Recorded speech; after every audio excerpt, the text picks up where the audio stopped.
forward. So I know this is true with my teams, but I think it's true for everyone that's on the call. You've grown a bit in the last couple of weeks, right? Like you've grown, you learned some things, you learned that you had superpowers that maybe you didn't think you had. You learned some things that you initially thought you would like, maybe not so much, right? Um, that's just generally the process of life, right? And as you move forward in your career, that's a thing, right? That's going to happen. You're going to say, oh, this looks really exciting. I want to go do that. And when you get there, you're like, I don't want to do this. This isn't what I want to do. And then some things that you think that you would absolutely dread, right? Maybe based on your personality, maybe you're introverted. You say, oh man, I wouldn't like that at all. And when you start doing it, you're like, well, wait a minute. This is something that I'm really passionate about. So while I'm an introvert by nature, I feel like I can communicate this when I do this particular thing. And believe it or not, everyone on this call today, you are actually a small percentage. So generally in life, about 1% of people actually figure this out. And the fact that you guys are going through this internship, you've joined that group that's kind of said, all right, um, I am willing to be uncomfortable to be successful. Abdullah is my spark, and we talked about this yesterday. We do a weekly call, and the example I gave him, and I think it's relevant here, is that being uncomfortable is uncomfortable, but I want you to think about your life for a second. So no one on this call looks like they did when they were born, right? I think that everybody, if anybody is, raise your hand. I don't think there's anyone, but think about what happened to you from then until now. You grew, right? And then there were days when you were young where you were like really sore or you felt uncomfortable. Those are growing pains, right? It's uncomfortable. And then you put on your shoes one day and then like a week later, your shoes don't fit anymore, right? Because you're growing. It's uncomfortable. It's weird. You have to get new shoes. You have to figure things out. That's not just growing up. That applies to your life. As you grow, it will be uncomfortable. And so I think kind of keeping that in context for this chat is really important. So here's what I'd like to do. I think everyone knows me. I like for presentations to be really short, and then I like to do lots of questions. What I'd like to do is just share my screen. I have a couple of slides here, so give me a second, because I think that these are important. And then I want to open up the floor, because I know you guys are going to have some great questions. You always do. So let me do this. If I can. Oh, there it is. I'm going to share my screen. I'm going to make this guy bigger so everyone can see. And then let's do this. So this one's pretty straightforward, guys. I mean, this morning I thought we'd talk about harnessing gifts. So I want to start with a quote that's been with me for a while, and I think it's relevant here. Les Brown, who is one of the world's greatest motivational speakers, said this, and I think it's relevant to this internship and will be relevant in your life. You don't get what you want in life. You get who you are. Many times, people will bypass their greatness, right? They'll say, well, I don't really want to do that. I want to do this. And they'll literally just go around what their gift is. And when they do, they can't figure out why they're not successful. Well, it's because quotes like this hold true, right? You don't get what you want in life, you get who you are. So being uncomfortable, like we talked about a minute ago, is pretty important in growing into the person that you ultimately want to be. An example that sticks with me, I think I've said this before to the group, I'm a huge fan of US history and the history of presidents in the United States. Calvin Coolidge was the president of the United States in the early 1900s. He took over for a president who died in office, Warren G. Harding. Warren G. Harding was a very outgoing, extroverted person, okay? Very popular. Calvin Coolidge, on the other hand, had the nickname Silent Cal. He actually spoke very little. But what he realized is that in his being introverted, his leadership style was to say as much as possible in as few words as possible. So in that example, you have someone who is introverted and quiet and reflective by nature, who led a country for a number of years through actually a very prosperous period by saying as much as he possibly could in as few words as possible. So being an introvert, when he gave speeches, and some of his speeches were some of the very first speeches to be broadcast on radio, he did a masterful job in communicating that. There is a joke that goes, he was at a dinner with a large group of people, and he had a reputation for being silent, basically quiet. And there was a bet between two gentlemen, and they said, I bet that you can't get Calvin Coolidge to say 5 words. So, or 3 words. So the guy goes to Calvin Coolidge and he says, so there's this bet that I can't get you to say 3 words right now. So Calvin Coolidge looks at him and he says, you lose. 2 words, right? So, that type of story in kind of relative to this, just because you are not an extrovert, maybe you're introverted and reflective, does not mean you can't be massively successful. What it actually means is that the world needs you. I had this conversation yesterday with a group of people where they said, well, what do you need, an introvert or an extrovert? And I said, you need both, actually, because if there was a room full of extroverts, nothing would get done. People would just be talking over each other. On the flip side, if you had a room full of introverts, nobody would talk, right? So you need a blend of both. And believe it or not, some of the best leaders in the world are actually introverted by nature. They are reflective and quiet, and they're deep thinkers because, like Calvin Coolidge, they believe in an economy of words. Let me say as much as I can with as little as possible. So here are a couple of pieces that I pulled from an article from the magazine Fast Company that I thought would be relevant here. And it's kind of what we're talking about today, right? Embracing your bright side. Everyone brings a different set of personality-based strengths to the table, right? Ambition, extroversion, self-discipline, and curiosity. Take those examples, right? Identifying those strengths is necessary, but it's not sufficient enough to succeed in your career, right? You need to embrace them because they're the raw pieces of your talent. So each of you came to this internship with raw talent. For myself and the other consultants, our goal for you is to pull that out of you and say, okay, here is the raw talent that you have. Let's hone that in to be able to complete things. If you are a deep thinker and you're very analytical, your role on the team is going to ensure that whatever we present to the client is going to be accurate, well thought out, and can be communicated.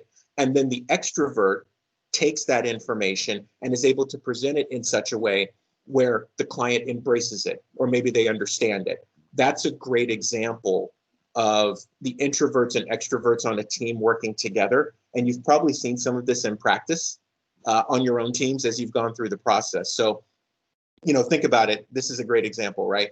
You're a confident, ambitious person who is extroverted. Career in public relations makes sense, right? But if you're less extroverted and more disciplined, a technical field like programming or engineering could be a better fit. So if we just took that example and put it into a software company, it becomes very clear how important having both personalities is, because we need the programmer or the engineer to build the tool that the public wants, but having an extrovert that can put a story around it where it's simple to understand and people will buy it is a skill. The building of that product or service is a skill. The ability to sell it is a skill, right? So embracing your bright side is really important. This is a great one that I pulled out. Steve Wozniak was, in essence, the co-founder of Apple. So Steve Jobs is everyone that we know from the stories. When I did my initial presentations, we talked about Steve Jobs' capability to describe the iPod versus a very technical description. He just said, it's 1,000 songs in your pocket, right? Steve Wozniak was the brain behind building those products. So for Steve Wozniak, who is an analytical deep thinker, an engineer, right, a programmer, would he have been successful as a stockbroker? Probably not. right? Morgan Stanley CEO, James Gorman. Would he have excelled in electrical engineering? Well, he was an extrovert, a very charismatic person who could move large amounts of people to do something. In the essence, in the example of Morgan Stanley, that would be to give them to give up their money to be invested, right? So here's an example of both men being very aware of their strengths and reaching their full potential, but also understanding that it takes a Steve Jobs, or in James Gorman's example, it takes really good financial minds or people who are really good with numbers to make that vision come to life. So last one here, and then I'll stop and we'll kind of do questions here. So, most companies hire and promote on the basis of key competencies. The lists vary, but they overlap, right? So EQ, your emotional capability, right? Your ability to either have empathy or to understand people, good judgment, resilience, right? A global mindset. Your personality is key to unlocking those. So when I talk with people, because my partner and I in our business, we deal with a lot of startups. So we deal with entrepreneurs who are at a stage where they've either just made a decision to start something or they're thinking through what it is they want to do. The first question that we will ask is, what do you want? Forget about the business for a second. What do you want? I have seen everything across the board. Some people say, I want to make a lot of money. Some people say, I want to change the world. You have to get the root right to then understand where you fit. If you are someone on this call today who is convinced that you have the capability to change the world, putting you in a position where there's a high level of stress to sell something isn't the right fit for your key competency. You need time to think and create and stuff like that. You being driven strictly by the bottom line is not going to be helpful for you, right? So thinking those things through, and as we open up here, that's the question that I want to leave with the floor. What do you want to do? And maybe we can get through a couple of these today. So let me do this. I'm going to stop sharing my screen. And I'm going to go back to all of your smiling faces here. Give me a second. Let's do that. All right. So the floor is open for questions, guys. I want to talk with you.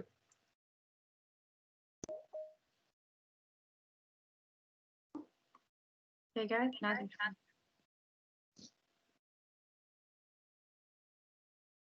Go ahead, guys. What do we got? I can tell stories. Go ahead, Mahmoud. Go ahead. Thank you, sir. That was great. I have a question regarding the comfort zone. Can you hear me clearly? Yes, I can. Okay. I have read in few resources that say being outside the comfort zone is great for you to widen your horizon, but it's not great for you to be productive and actually learn things. Learning as a process has to happen in a space or an area that you are actually comfortable in. Otherwise, you can forget things and not grow as quickly. What are your thoughts on that? I would disagree. So my degree is in broadcast media, but if I had not become well versed in business structures or reading financial documents, I would not have been successful as a consultant. So while you may have a strength, think about your strength as the table, and think about your ability to learn other things as the legs. The table won't work if it doesn't have legs. So this is, and while I appreciate what you're saying, like I get it, I would say that it is important, even if you don't master a skill, it is important that you understand it, because you never know when it's going to come up or where it's going to fit. And whether I'm working with young consultants like you guys, or I'm working with startups or even executives who are already successful. We're doing this right now with a couple of groups on businesses that they want to create. And they're in their 70s, right? So they're kind of set in their ways. They've been successful. They've made a lot of money. The challenge for them is I look at them and I say, okay, so when you don't understand something, your default is, I don't get that. I'm not interested. How is that going to help? How is that going to help you to get where you want to go? Right? I don't get technology. I totally understand that, except for the part where I see you on email. So you do understand it. It's just you're kind of stuck in your ways. What I would encourage you guys to think about is, how do I ensure that I'm harnessing and cultivating my strengths, but that I also keep myself open to learn. I will tell you guys in full transparency, my teams, I've learned more from them in the last month than I learned some years in school. Because there are many different personalities in many different places in their skill set. And they force me to question my style of leadership and my ability to cultivate them into leaders. So by the very nature of it, I have to learn from my team as much as they're learning from me. So I would say, if that's your line of thinking, I understand it, but I would strongly encourage you to be uncomfortable whenever you can, because in the long run, if you're ultimately going to lead the building of something, or you're going to lead people, you have to be that way, because every experience that you have in your life is potentially valuable. When I first did the presentations with you guys, I told you a story of my life. Like, I almost didn't make it. I lived in a very rough place that was incredibly violent, right? And I was really kind of tagged as a throwaway, me and many of my friends. And we didn't expect to live past 18. The thing that got me through was this burning desire to be successful and a curiosity about the world, right? And so if I would have just stopped and focused on that, game over, right? We wouldn't be having this conversation. So long answer to your question, but please, I encourage you and everyone else, stretch yourself. I see a lot of hands. Who's next? Mahmoud, go ahead. I want to thank you for the previous answer, and I just wanted to ask, what's feeding your burning desire to succeed? And yeah. Great question. I wish I ask that question to a lot of people. I don't get it that often. What fuels me? I see the world as a place where there is an opportunity for massive abundance, right? There's in the United States, I call this like a renaissance of abundance. I believe that people who create, right, or provide the opportunity to create, really catapult us. And when we look at the evolution of human history, it's the people that have provided opportunity that have really spurred the most growth. So for me, I think about how many leaders can I create from my limited realm of knowledge that I can provide the spark or the platform or the soil for, that go off and cure a disease or feed 1 billion people or utilize technology to eradicate disease, right? Or create an opportunity for hundreds of millions of people to come out of poverty, right, and into abundance, and in turn they create that opportunity for hundreds of millions of people, right? Because there's no reason in this life today where anyone should be hungry or homeless, right, or really sick. We have everything we need to solve those problems, but we've got to do a better job of looking at the world in that way. Not, oh my God, this is horrible. It's, I know that I've got a piece of this puzzle. Let me find other people that do too, and let's try to solve those problems. So ultimately, that's what drives me. today I'm at my daughter and son-in-law's house. So my wife and I are out of town, and coming here last night and talking with them, I'm so proud of them because they took the reins of life as entrepreneurs to be successful, right? They bought a house. So they're like, here are the things we're going to do in our real estate business. And for me, I know that them taking those steps, they're going to employ people. They're going to change lives. They're going to make sure people have a place to live. And who knows what else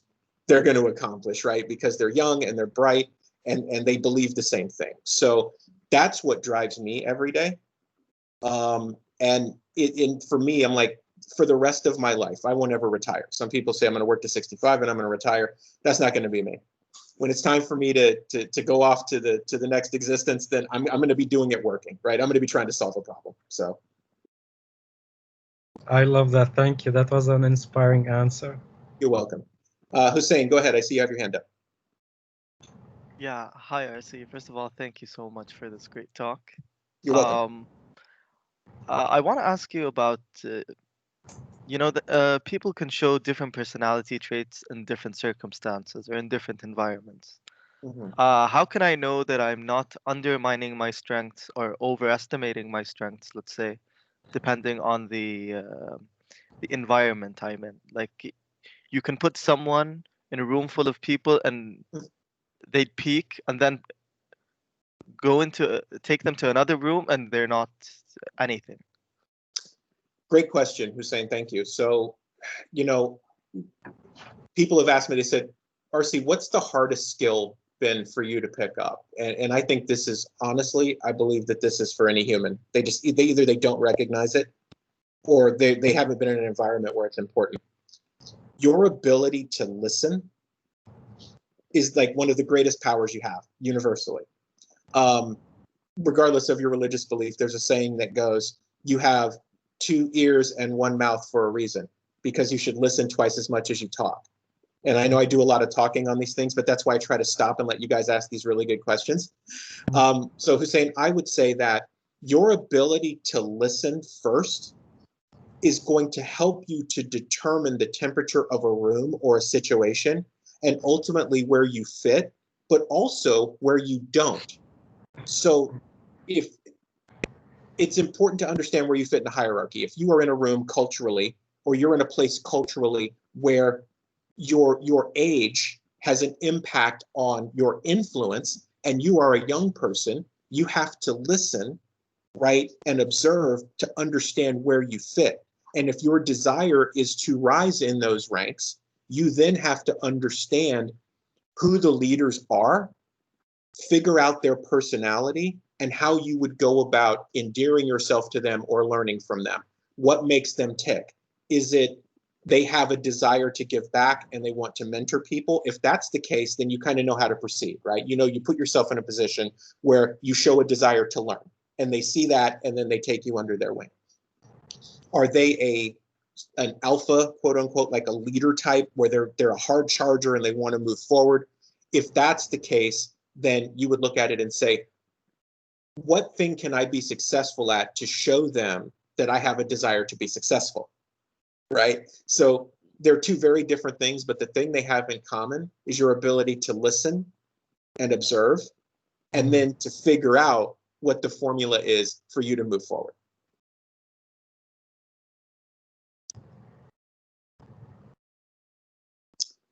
I see hands. Normally Abdullah runs these for me, so I apologize, guys. I'm still here. Don't worry about it. The second Okay. question is from Jumana Al-Matari. Jumana, hi. Go ahead. Yes, hello. Hi. Go ahead. Thank you. I have 2 questions. The first one, I often get that I underestimate myself a lot, but sometimes I think I'm really not qualified enough. So how do I know if I'm underestimating myself and I have the capabilities to do it? Or sometimes you need to know your own abilities.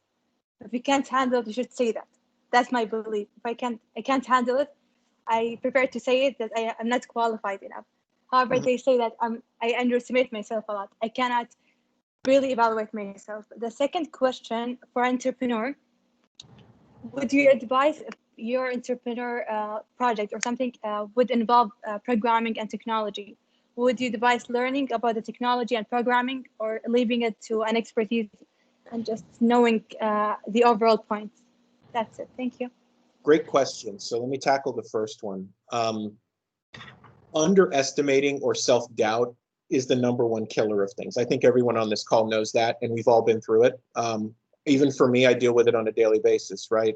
Am I good enough, or do I understand enough, or am I going to make a fool of myself in dealing with things? So for you guys, this is a starting point for you. All that happens is that the projects you're working on now, the only thing that's going to change across your career is that the numbers are going to be bigger. You're still going to be working on projects and solving problems. They're just going to have bigger numbers behind them. You have to put that in perspective. Self-doubt is something that impacts everyone. I used the Les Brown quote starting this morning because I thought this might come up. For those of you who don't know Les Brown's story as a motivational speaker, he's a twin. He was born on a floor in a very rough section of Miami in Florida, where I live. He was deemed mentally retarded as a kid. Failed the 4th grade like 3 times. He had all this stuff going, full of self-doubt. And when there was an instructor at his high school that forced him to change his way of thinking. So while I agree with the theme that you need to be radically transparent if you don't understand something, to say, listen, that's not my expertise. I don't have a full understanding of it. You don't have to demean yourself. Being able to say you don't understand something is the first step in understanding something, right? So if you can admit that you don't know, I do this all the time with my teams. Like, I don't know. Abdullah knows this better than anybody else. I'm like, I don't know. You tell me. I don't know what that is.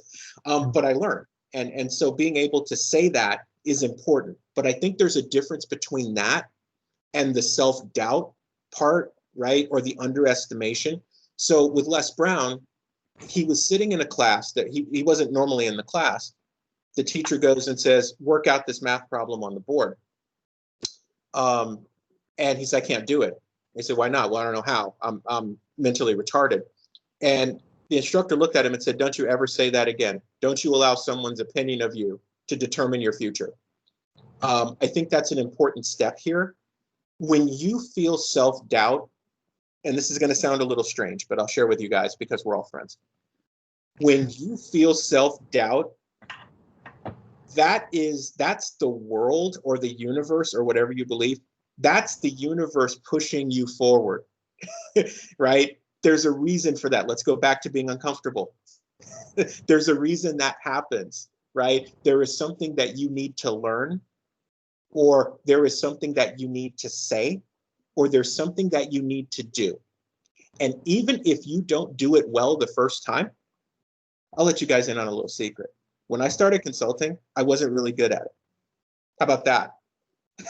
Right? How's that for transparent? But as I kept doing it, I got better. I was always good with talking, but I wasn't always good in making the message simple to understand. The first time I did it, first couple of times, I sucked. It was terrible. It was a disaster. You know what happened? I got better because I kept going. So don't let self-doubt stop you. Second question, because I know we've got a lot of hands up. Should you, on a technical project, work to learn the technology side, or should you let an expert do it? Anything technology-wise that you do, before you have an expert work on it, figure out if the market wants it first. I know that sounds a bit strange, but this happens all the time. Really smart people build things and nobody wants them.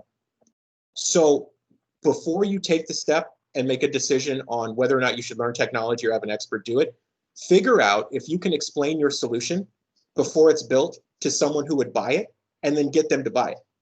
If you can't do it, go back to the drawing board until you can make it simple enough for them to understand. My partner and I, we've built an elegant market research technology. Here's a challenge. When we first explained it, nobody knew what we were talking about. When we said, this is market research made easy, instead of hiring 10 people to work for 3 months to figure out an answer, we can deliver it for you in 2 days. And once you see it, you can use it right away. Once we said that, people started to buy it. We hadn't even finished building it yet. So get that part right first. And that goes back to part of the first question. You got to get rid of some of the self-doubt. You've got to go out and tell a story to someone to convince them to buy it, right? Once you've done that, I would say this: always find an expert in whatever you want to do. And while they're building for you, learn everything you can from them. Be curious. You don't have to be pushy, but just be curious. Hey, how does that work? I don't understand this. I've never coded before. Like, help me understand that. I want to know so that I can tell that story to someone who's going to buy my product and doesn't care how it works, but just cares that it works. All right, Abdul, let's keep rolling. What else we got in here? We got a question from Ahmed Al-Shammari. Ahmed, good. Go ahead, please.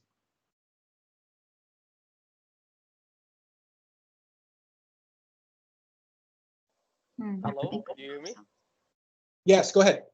I just have a question, really, like very quick. It's something about my life, you know. I went to for interview today, and I get the HR. She's the HR, she's the manager at the same time, and she was talking about like the problems that face a company, and the problem about their like their teamwork and to hire and skills about my education. She just focused in their problem, and she told me like I will gonna fire someone. I will put you like in his position. She offered for me a good like salary, but I'm just like asking for you like for advice. What do you think about the manager look like that? They're talking about their problems. They're talking about their teamwork in a bad way. So, what do you think? Should I avoid to work with this environment or not? Wow. So I'm actually happy this came up, guys. So, this entire internship for you guys is a live fire exercise. You're solving client problems in real time and learning. The fact that we have someone on this call that had an interview and got an offer is important. So what you said in there was really important. When you're in a situation of going through the application process for a job or the interview process, whenever a potential employer talks to you about their problems, you are in the driver's seat, right? That's like the greatest thing ever. Here's why. The company doesn't care as much about your resume or your tenure or how many letters you have after your name. That's all great. I'm not knocking that at all, right? Because there's some very smart people on this call, and I love you dearly. That's not my thing. Here's the thing. They care about their problems or their clients' problems. If you can solve those problems, you'll never go hungry, right? If you solve problems, you will always have employment. You will always have clients. Here's the other little secret for today, guys. You could do an 800-page research report for a client. I can almost promise you they'll never get past page 50. Okay? That's not what they hire you for.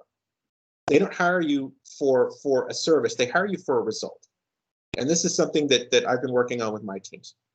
What's the thing? What does your client need to understand that either makes them more money, saves their business, allows them to grow, or something else? That's what they want from you. So the fact in your interview that the client started talking about their problems, one, was a really good indicator they were going to make you an offer because they saw something in you that that person could probably solve our problems. Two, in situations like that, it gives you an opportunity to get off the wheel. If you guys are familiar with a hamster that runs around on a wheel, interviews are like that. They ask you the questions. Where do you see yourself in 5 years? What would you do in this situation? When they start talking about their problems, you can go off that script and actually start solving their problems. You've already got the job before the interview's over because you've now shown them that you have the ability to solve problems in almost real time because you're listening more than you're speaking, right? And you're saying, okay, I understand. Here's what I would suggest. And they're like, that's a really good idea. Problem solved. A very good friend of mine who has had an exit. He's wealthy and he grew up poor. And we were at a dinner. He did a big celebration dinner Saturday night. And we were talking about this. And he said, some of the best people in my companies, because they have like, I think 160 locations at this point and they're growing. He said, the most talented people in my company who grow the fastest are the ones who are constantly identifying problems and not just coming to me with a problem, but coming to me with 3 potential solutions. And it's easy for me because I say, pick the one that makes the most sense. And then I go let them do it. And if they make a mistake, I don't fire them. I say, okay, what happened? What did we learn? Right. And then we go back and we fix it. And from there, we learn more. And then when the next problem comes up, eventually I don't hear from them. They just solve the problems and I hear about it after.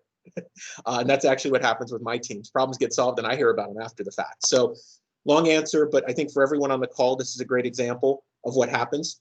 Don't run away from a company that tells you their problems.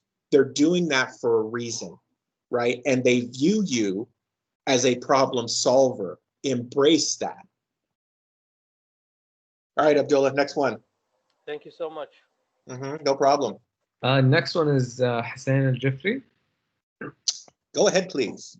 Yeah, hi. Again, RC, going back to the question about underestimating yourself. Okay, so as you said, self-doubt is basically you pushing yourself forward. What do you do when you push yourself forward and you don't know if you're, let's say, overwhelming yourself or biting more than you can chew? Like, how can you find the balance of not overestimating your abilities and also not underestimating your abilities? So I'll give you the example that I think is most relevant in this instead of giving you a highly technical answer. When you learned how to walk, you probably overestimated yourself and then you fell down and then you got back up and you tried again until eventually you got it right and you started stumbling around and then you grabbed something to hold you up till you got your legs. And then eventually you learned how to walk. And then when you learned how to run or ride a bike, that was uncomfortable too. And you probably overestimated your ability. You fell down, you scraped your knee, you scraped your elbow, it hurt, right? Your mom or your dad helped you out. They cleaned you up. You know what they did after that? They put you right back on the bike to go again. So when you are in those situations, the only way you're going to know if you've overextended or bitten off more than you can chew is if you do it and you say, wow, that's a lot. I maybe need to figure out how to do this differently or better. If you don't do it, you won't know. And I think that something, a takeaway from this call, guys, is there's no crime in making a mistake. Okay? There's no shame in failure. And if anybody tells you any different, they're a liar. Okay?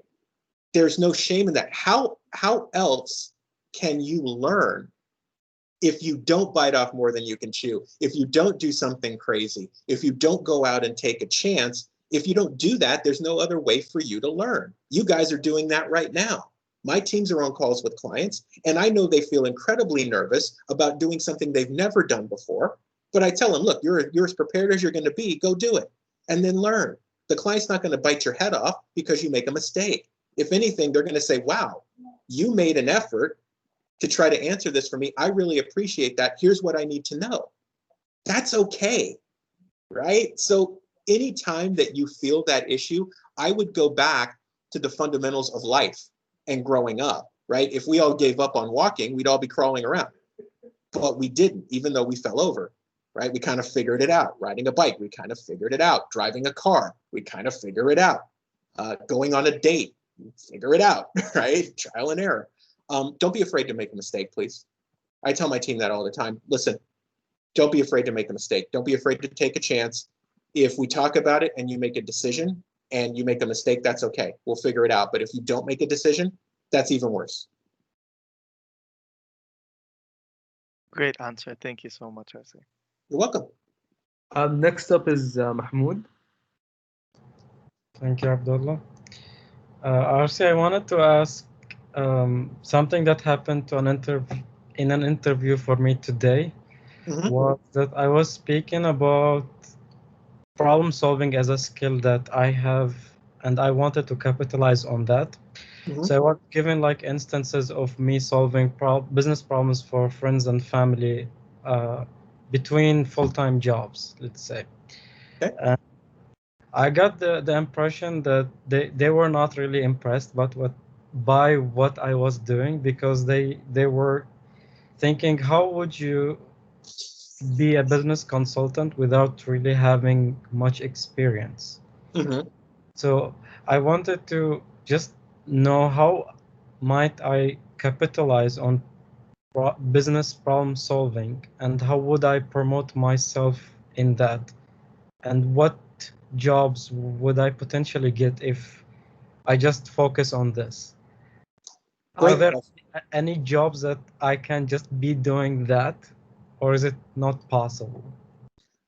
Great question. So here is the other side of the question we heard earlier, right? Where we had a company that said, hey, I'm talking about my problems. You solve them. I want to hire you, right? On the flip side, maybe you're in an instance where the company traditionally runs itself in a certain way, and they may not be as impressed. So from what you said to me, it feels like, to me, tenure or experience for them is more important. This is going to sound strange, but you guys bear with me here. It'll make sense in a minute.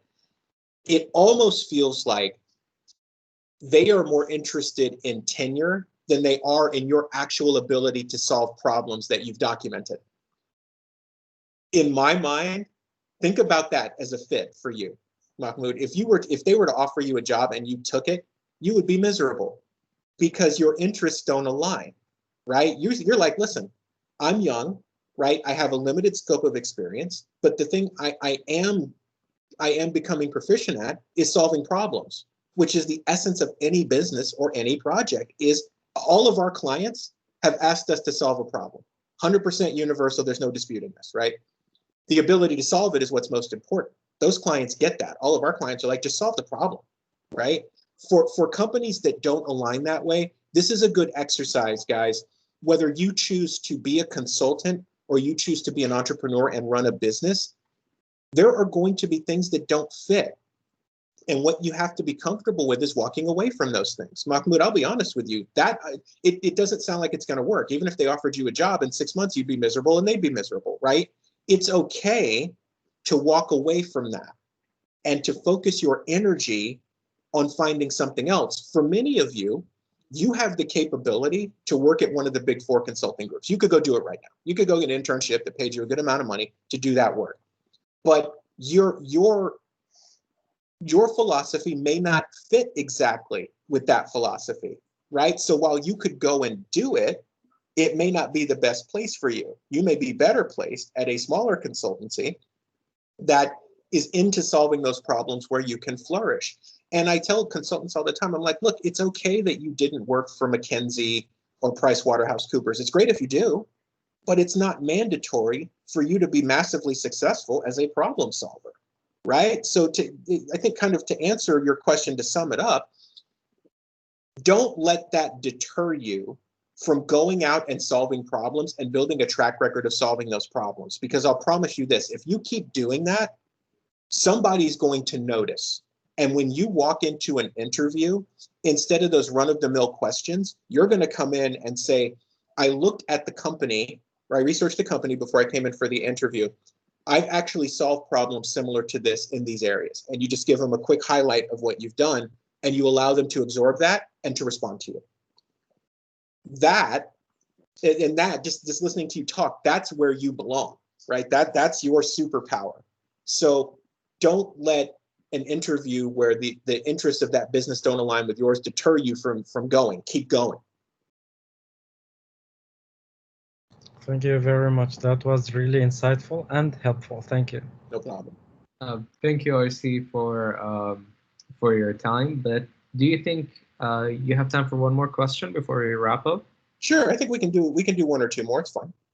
Okay. I just had a question. Go ahead. About the example you used for bike riding and then learning to walk, then running. Are you saying that overestimating yourself is part of the growth process for us? It is 100%. And I use those examples because I think they're relevant in that, right? Is that you're going to do that by nature, because when you're enthusiastic about something, even if you don't completely understand it, you just want to run, right? And you want to do as much as you can. Inevitably, you're going to fall over. That's how it goes, right? That is part of the learning process. How do you learn how to throttle back, right? If you eat too much, you get sick. If you drink too much, you get sick. You know not to drink as much or eat as much next time. That's part of the learning process. And Abdul, I'm glad you brought it up because I think there's an extension to that. There's a fine line between confidence and arrogance. So overestimating while being humble, where you're just genuinely enthusiastic about doing something, is very different than, oh, I know everything I need to know about this, so I'm just going to go and do it. The second one is not the right attitude to have, right? That is an arrogance versus a confidence thing. And arrogance will inevitably get you into trouble. It's going to catch you at the absolute worst time, and you're going to be in a corner and you're not going to know what to do, and then it's going to get bad.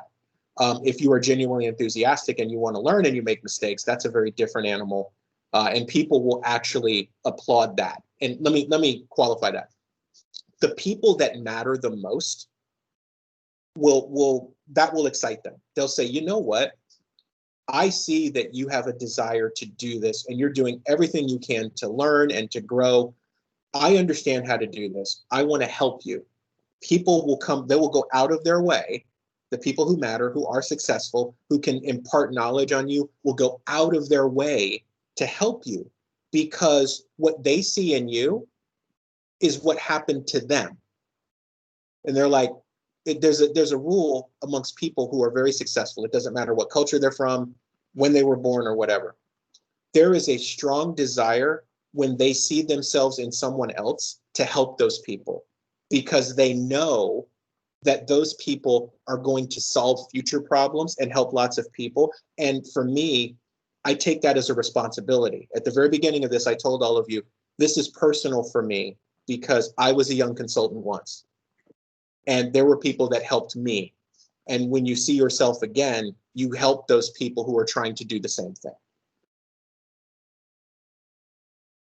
Thank you, RC. Oh, good.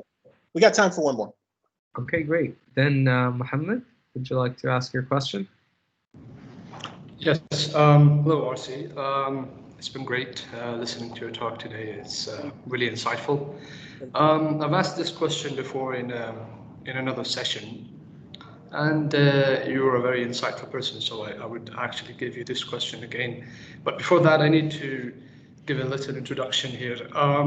I had an interview a while back, and I was asked this question: what's your what is the thing that you want to leave after long life? In, let's say, what's your impact that you're looking afterwards?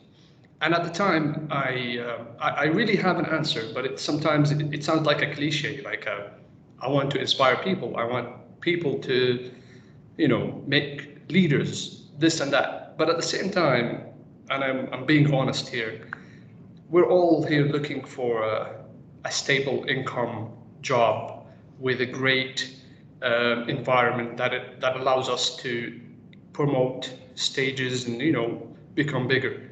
So that's the first thing. Let's say this is the introduction. Now let's go back to the question that I want to ask, which is, what drives us, motivation or purpose? You've spoke about both of them. What drives us? What should be the origin of, let's say, answering such questions when an interview, like what's your purpose in life, or what motivates us? What motivates you to work for me, or on that line of questioning? Sure. Boy, that's a good question. I think that's like the ideal one to wrap up with. Thank you, Mohammed. So there's this place where there's the altruistic version, like, hey, I want to motivate people, like I want to move the world. Then there is the granular one. So I think to your question is, when you think about ultimately what drives you, once you do that, try to make it tangible, right? So for my business partner and I, we want to help people, but our goal is to impact 1 billion people over 300 years, right? So long after we're gone, our impact is felt by 1 billion people in the world.